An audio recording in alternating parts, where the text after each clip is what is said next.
கற்பாறை மீதும் மணல் மீதும் கட்டப்பட்ட வீடுகள். மத்திய எழுதிய தூய நற்செய்தியிலிருந்து வாசகம். அதிகாரம் 7 இறைவசனங்கள் 21 முதல் 29 முடிய. அக்காலத்தில் இயேசு தம் சீடரை நோக்கி கூறியது, என்னை நோக்கி ஆண்டவரே ஆண்டவரே எனச் சொல்பவரெல்லாம் விண்ணரசுக்குள் செல்வதில்லை, மாறாக விண்ணுலகில் உள்ள என் தந்தையின் திருவுளத்தின்படி செயல்படுபவரே செல்வர். அந்நாளில் பலர் என்னை நோக்கி, ஆண்டவரே ஆண்டவரே, உம் பெயரால் நாங்கள் இறைவாக்கு உரைக்கவில்லையா? உம் பெயரால் பேய்களை ஓட்டவில்லையா? உம் பெயரால் வல்ல செயல்கள் பல செய்யவில்லையா என்பர்.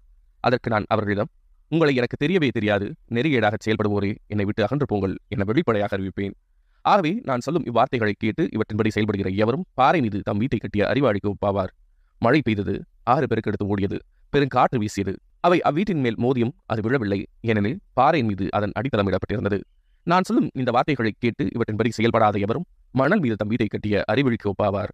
மழை பெய்தது, ஆறு பெருக்கெடுத்து ஓடியது, பெருங்காற்று வீசியது.